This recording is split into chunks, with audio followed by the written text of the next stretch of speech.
ልጇን አግታ ሽጣለች የተባለችው የደቡብ አፍሪካዊቷ እናት ተፈረደባት።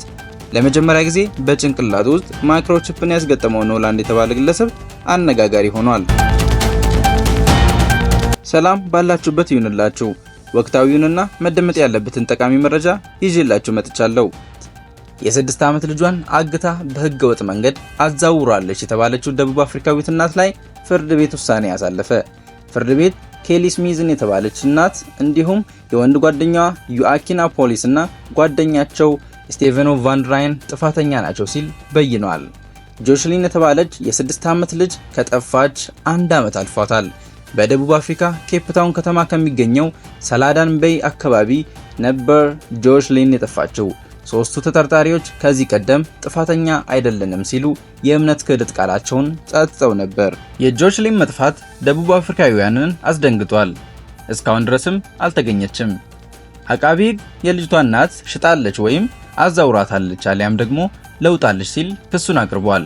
እናትየዋ ልጅቷ ጠፍታለች ብላ መዋሸቷንም አቃቤ ሕግ አክሎ ገልጿል።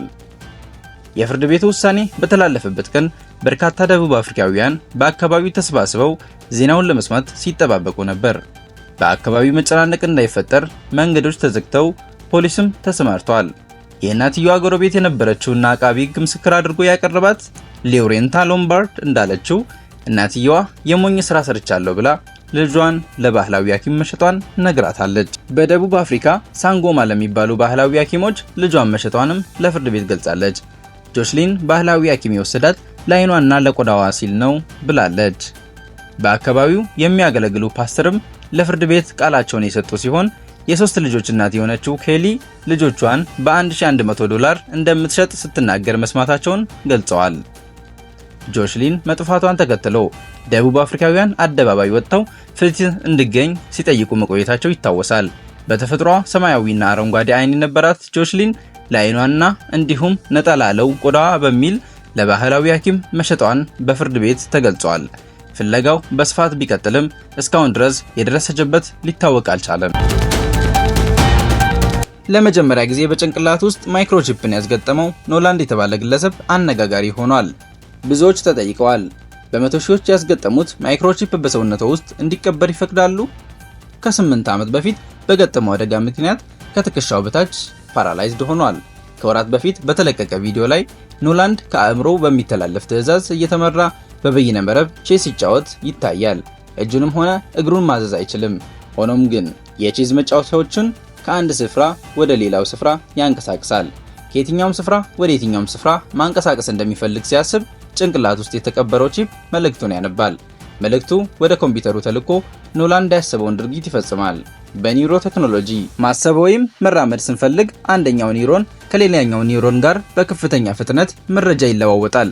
ይህንን መረጃ ልውውጥ በሰው ሰራሽ ቺፕ አማካኝነት ለማከናወን ጥናትና ምርምሮች ቀጥለዋል። ማይክሮቺፕ ወይም ቺፕ አነጋጋሪ አወዛጋቢም ከሆኑ ቴክኖሎጂ ዘርፎች አንዱ ነው። በእጅ ቆዳ ስር በሚቀበር ቺፕ ክፍያ መፈጸም እየተለመደ መጥቷል። ገበያ ሲወጡ ስልክ ወይም ካርድ ይዞ መውጣት የሚያስፈልግበት ጊዜ እያበቃ ያለ ይመስላል። በታሪክ ለመጀመሪያ ጊዜ ቺፕ በሰዎች ሰውነት ውስጥ የተቀበረው በአውሮፓውያኑ በ1998 ነበር። በዩናይትድ ኪንግደም እና በአውሮፓ የሚኖሩ 4000 ሰዎችን በማነጋገር ከ3 ዓመት በፊት የተሰራው ጥናት እንደሚጠቁመው 51 በመቶው ቺፕ በሰውነታቸው ውስጥ እንዲቀበር ይፈቅዳሉ። በሕክምናና በክፍያ ስርዓት ቺፕን በመምረጥ ረገድ በቻይና፣ በጃፓንና በደቡብ ኮሪያ ከፍተኛ ፍላጎት ተስተውሏል። ከሰዎች ባሻገር የቤት እንስሳትም ሲጠፉ ለማግኘት ቺፕ እየተገጠመላቸው ነው።